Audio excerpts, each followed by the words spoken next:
I don't think so. No, no, no, no. I don't think so. No, no, no, no. It's never, ever, ever, ever, ever, ever gonna happen. Bienvenue. Le Seigneur de l'Aube est l'un des seigneurs coraniques qui accroche l'attention. Il vient se juxtaposer à côté d'Allah et d'autres seigneurs dans le Coran. Qui est donc le Seigneur de l'Aube? De quel prophète s'agit-il dans la sourate Al-Falaq? S'agit-il de Mahomet ou de Jacob? Bienvenue à bord de cette chaîne YouTube pour découvrir ensemble la sourate Al-Falaq. S'agit-il de Mahomet ou de Jacob? Il s'agit là d'un livre publié en 2020, mais demeuré inconnu du public. C'est parti. I don't think so. No, no, no, no. Le Seigneur de l'Aube. S'agit-il de Mahomet ou de Jacob? C'est là le titre d'un livre dans lequel j'ai essayé de montrer que la sourate Al-Falaq s'adresse au prophète Jacob et non pas au prophète Mohammed. Je sais très bien que la majorité des personnes refuseraient de croire à cette thèse. Cela fait partie de son choix. Cependant, si vous êtes du nombre de ceux qui s'intéressent à l'étude comparative entre le Coran et le judaïsme, vous êtes le bienvenu. Commençons par le commencement. I don't think so. No, no, no, no. Le Seigneur de l'Aube est l'un des seigneurs divins qui accroche l'attention du lecteur du Coran. Dans cet essai, la sourate Al-Falaq sera désormais nommée la sourate Le Seigneur de l'Aube. Celle-ci nous laisse entendre que ce Seigneur divin se distingue des autres seigneurs coraniques par son pouvoir de protection contre la méchanceté des êtres, contre le danger qui pointe de nuit, contre la magie et contre la méchanceté de l'envieux. I don't think so. No, no, no, no. Dans cette optique, le Seigneur de l'Aube se présente comme étant un seigneur auprès duquel le prophète coranique aurait demandé la protection contre le mal des malséants et des malveillants. Ce prophète innommé n'est rien d'autre que le Mahomet, selon la tradition musulmane. Par tradition musulmane, nous entendons dire la littérature musulmane qui se rapporte à l'exégèse coranique, à l'hagiographie du prophète Mahomet et aux hadiths se rapportant à Mahomet et à la naissance de l'islam. I don't think so. No, no, no, no. Or, le nom de Mahomet ne figure pas dans la sourate Al-Falaq. Le nom de Mahomet n'est consigné que 4 fois dans tout le corpus coranique. Il figure dans les 4 versets suivants. Sourate la famille d'Imran, verset 144. Sourate les coalisés, verset 40. Sourate Mohammed, verset 2. Et sourate la victoire éclatante, verset 29. De plus, le Coran ne nous a jamais dit clairement et sans embâge que Mahomet est bel et bien le prophète arabe qui nous a légué le Coran et la religion de l'islam. I don't think so. No, no, no, no. Dès lors, lire le nom du prophète Mahomet, là où le nom de Mahomet n'est pas consigné, noir sur blanc, dans le corpus coranique, relève de la pareidolie, une sorte d'illusion de la perception du cerveau qui nous amène à remplacer le prophète innommé par le nom de Mahomet. Sur le plan de la logique, il est insensé de lire Mahomet dans un verset tant que le nom de Mahomet n'est pas expressément écrit dans ce verset. I don't think so. No, no, no, no. Il va sans dire que le fait de mettre le nom de Mahomet dans un verset où il n'y a pas le nom de Mahomet ne relève pas de l'esprit scientifique, mais de l'idéologie religieuse. Ce serait là une lecture dogmatique qui ne va pas de pair avec l'esprit scientifique. Dans le cas d'espèce, il serait inapproprié, de notre point de vue, de supposer préalablement que la sourate du Seigneur de l'Aube porte sur le prophète Mahomet, tant que cela n'est pas spécifié expressément dans cette même sourate. I don't think so. No, no, no, no. Sur cette toile de fond, la sourate du Seigneur de l'Aube est présentée dans la tradition musulmane comme étant une incantation intimement liée au présumé Mahomet de l'islam. Elle nous est présentée comme étant une incantation, une formule magique, une sorte de prière, que le présumé Mahomet récitait pour solliciter la protection contre les préjudices pernicieux des malséants et des malveillants. I don't think so. No, no, Si l'on se met dans la mentalité des exégètes musulmans, le prophète Mahomet nous paraîtra comme étant un prophète qui disposait de 2 seigneurs auprès desquels il sollicitait refuge et protection. Il s'agit du Seigneur de l'aube et du Seigneur des gens. L'énoncé de cette dernière sourate nous laisse entendre que le Seigneur des gens offre la protection contre le mal des chuchotements et contre le mal des conseillers malveillants, tant parmi les êtres humains que parmi les djinns. I don't think so. No, no, no, no. Sur le plan théologique, l'existence concomitante d'Allah dans le Coran, à côté du Seigneur de l'aube et du Seigneur des gens, nourrit des incohérences et suscite des doutes sur la nature du monothéisme coranique et sur les rapports à établir entre Allah et les 2 seigneurs des sourates 113 et 114. S'agit-il du même Dieu ou d'un syncrétisme faisant état d'une pluralité de seigneurs? Vu sous un angle plus large, le Coran fait état non seulement du Seigneur de l'aube et du Seigneur des gens, mais d'une panoplie de seigneurs divins. Nous y trouvons le Seigneur de l'aube, le Seigneur des gens, le Seigneur des 2 mondes, le Seigneur des cieux et de la terre, le Seigneur des 7 cieux, le Seigneur du trône, le Seigneur des levants, le Seigneur du levant et du couchant, le Seigneur des 2 levants et des 2 couchants, le Seigneur des levants et des couchants, le Seigneur du Moïse et d'Aaron, le Seigneur de cette localité sacrée, le Seigneur de cette maison, le Seigneur de la puissance et le Seigneur de Yeshuru. Les explications avancées par la tradition musulmane au sujet de ces seigneurs coraniques demeurent superficielles et inconsistantes. Elles n'identifient pas concrètement les levants et les couchants auxquels le Coran fait allusion, et elles ne cernent pas les rapports que le Coran établit entre ces seigneurs et les levants et les couchants. I don't think so. No, no, no, no.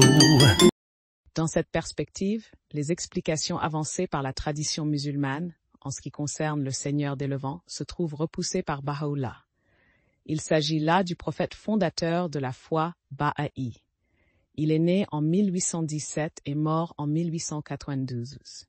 Dans son livre intitulé « Le livre de la certitude », Baha'u'llah critique la version musulmane y afférente en avançant ce qui suit.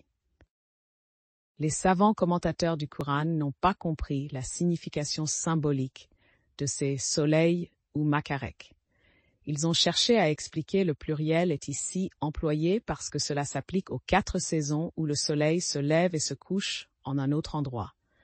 Telle est la profondeur de leur compréhension.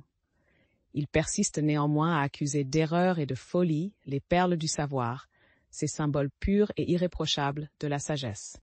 Aux yeux de Baha'u'llah, le vocable soleil fait référence à 3 choses. Premièrement, les prophètes et les saints. Deuxièmement, les prêtres qui tiennent les rênes de la religion.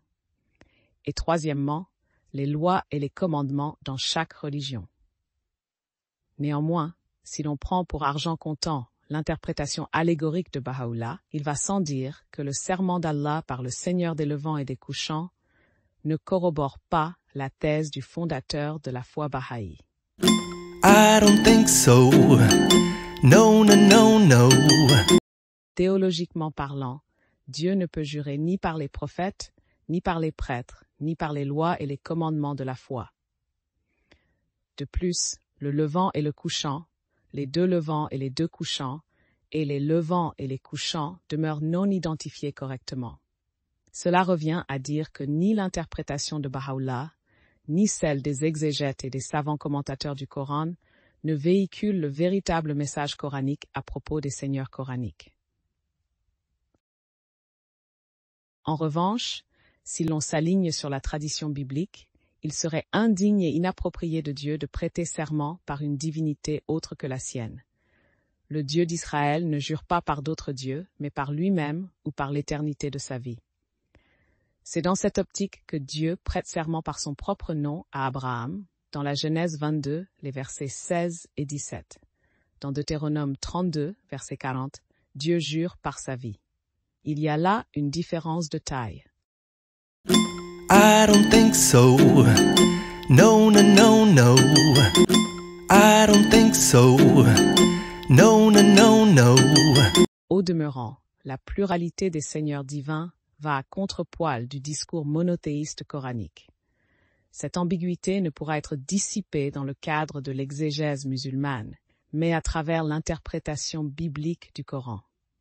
Autrement dit, il faut envisager de chercher à situer le phénomène de la pluralité des seigneurs divins à l'évolution de l'histoire des enfants d'Israël depuis l'époque de la servitude en Égypte jusqu'à la fin de l'époque des juges. Dans le cadre de ce paradigme, nous constatons que l'expression « le Seigneur du Levant et du Couchant » a été mise en avant par Moïse dans le cadre de sa controverse avec Pharaon au sujet de Dieu. Cette expression, rapportée par la bouche de Moïse, est rapportée dans le verset 28 de la sourate Les Poètes, où Moïse qualifie son Dieu de Seigneur du Levant et du Couchant, et ce qui est entre eux. Cette expression très subtile fait allusion au Dieu de la terre sacrée et aux 12 tribus d'Israël. I don't think so. No, no, no, no. En utilisant l'expression de Seigneur du Levant du Couchant et ce qui est entre eux, le Coran nous renvoie subtilement au livre de Josué. Celui-ci qui nous décrit en détail le partage de la terre sacrée en 12 lots, à raison d'un lot par tribu parmi les 12 tribus d'Israël. Autrement dit, la réplique de Moïse au Pharaon fait allusion à la fois au territoire de la terre sacrée dans sa globalité et aux 12 lots de la terre qui se situent entre le levant et le couchant de la terre sacrée. Grâce à ce paradigme, nous pouvons comprendre aisément que le Seigneur du levant et du couchant de la terre sacrée est en même temps le Seigneur des levants et des couchants des 12 lots de terrain attribués aux 12 tribus d'Israël. Quant à l'expression de Seigneur des deux levants et des deux couchants, elle fait tout simplement allusion aux situations de division de la nation israélite en 2 blocs armés. Une telle situation a été largement rapportée dans le livre des Juges. I don't think so. No, no, no, no. L'exégèse musulmane nous donne l'impression que le Seigneur de l'aube et le Seigneur des gens sont 2 divinités complémentaires et utiles pour un prophète à la recherche de la protection auprès de ces 2 divinités titulaires contre le mal des malséants et le mal des malveillants. Dans cet ordre d'idées, la tradition musulmane établit une relation de cause à effet entre l'ensorcellement du prophète Mahomet et la révélation de la sourate Le Seigneur de l'aube et la sourate Le Seigneur des gens. L'exégèse musulmane attribue à ces 2 sourates un pouvoir incantatoire divin qui guérit le prophète Mahomet d'un ensorcellement concocté par ses adversaires de souche israélite, selon la tradition musulmane. C'est sur la base de cette toile de fond que ces 2 sourates sont jumelées et désignées ensemble sous le nom de les 2 incantations. À ce titre, les 2 incantations devinrent pour le musulman un moyen de prémunition contre le mal, suivant en cela l'exemple du prophète Mahomet. I don't think so. No, no, no, no. I don't think so. No, no, no, no. Notons en passant que le locuteur coranique nous fait savoir qu'il fait du Coran et de la lecture du Coran un moyen incantatoire, talismanique, thérapeutique et cathartique. Ces pouvoirs magiques attribués par le locuteur au Coran sont consignés respectivement dans les sourates citées ci-après. Sourate Les Abeilles, les versets 88 à 100, sourate Le Voyage nocturne, les versets 45 et 92, et sourate La Repentance, le verset 14. Bien que le nom de Mahomet ne figure pas dans la sourate Al-Falaq, l'exégèse musulmane considère que le contenu de cette sourate concerne un ensorcellement du prophète Mahomet perpétré par un Israélite nommé Labid ibn al-Assam. Étrangement, force est de constater que la sourate Al-Falaq ne fait mention ni du nom de Mahomet, ni de l'ensorcellement de quiconque. Mieux encore, cette allégation exégétique contredit un principe théologique coranique consigné dans le verset 67 de la sourate Le Festin. Dans le Coran, Allah se propose de protéger ses prophètes.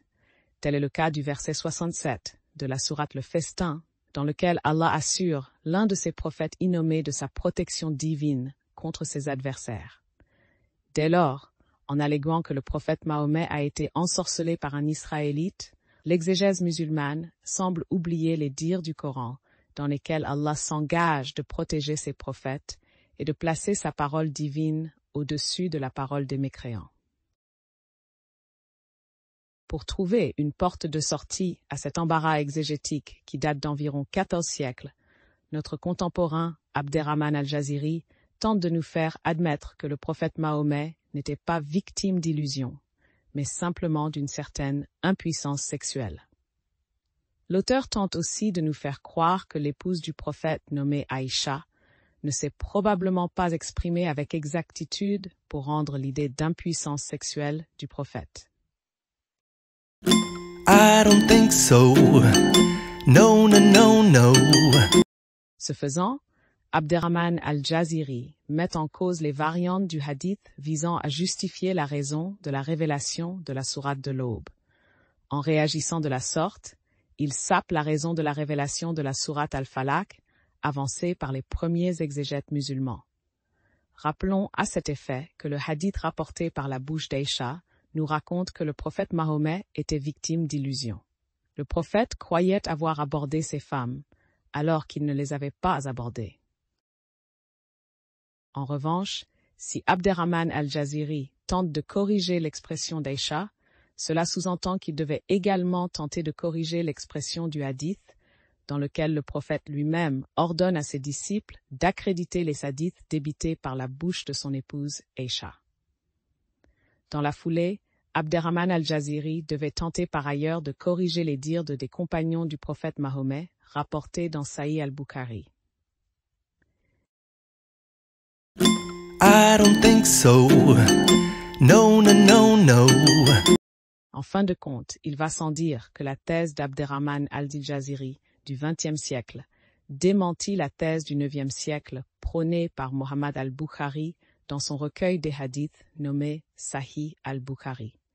Autrement dit, ce que Mohammed al-Bukhari avait fait passer à ce égard pour véridique, avec des hadiths à l'appui, Abderrahman al-Jaziri l'avait renié, bien que Sahih al-Bukhari demeure le livre le plus véridique après le Coran, selon les points de vue de la tradition musulmane. Rappelons à cet égard que Sahih al-Bukhari nous rapporte que le prophète Mahomet disposait d'une puissance sexuelle de 30 hommes. Mieux encore, il nous rapporte par la bouche d'Anas ibn Malek que le prophète Mahomet faisait le tour de ces 9 femmes d'affilée dans la même heure, en n'effectuant qu'un seul lavement de purification. Dans une autre version, il s'agit de 11 femmes, mais n'insistons pour le moment ni sur le nombre de femmes, ni sur la place de l'orgie sexuelle dans le Coran. I don't think so. No, no, no, no. Toutefois, est-il nécessaire de noter que souvent, le lecteur de l'exégèse musulmane se trouve ballotté entre des hadiths contradictoires. Dans le cas d'espèce, nous nous trouvons entre 2 hadiths contradictoires attribués à la même personne, à savoir Anas ibn Malek. Dans un hadith, Anas ibn Malek dit que le prophète Mahomet faisait le tour de ces 9 femmes, et dans un autre hadith, ce même Anas ibn Malek dit que le prophète Mahomet faisait le tour de ces 11 femmes. Mahomet est-il alors marié avec 9 femmes, ou bien avec 11 femmes, selon l'exégèse musulmane? Il est évident que de telles contradictions exégétiques projettent des doutes solidement bien fondés sur la crédibilité de l'exégèse musulmane. Ces doutes à l'égard de l'exégèse musulmane s'amplifient quand on sait que cette même exégèse musulmane fait marier le prophète Mahomet avec un minimum de 9 femmes, alors qu'elle fixe le plafond de la polygamie à 4 femmes. I don't think so. No, no, no, no. I don't think so. No, no, no, no.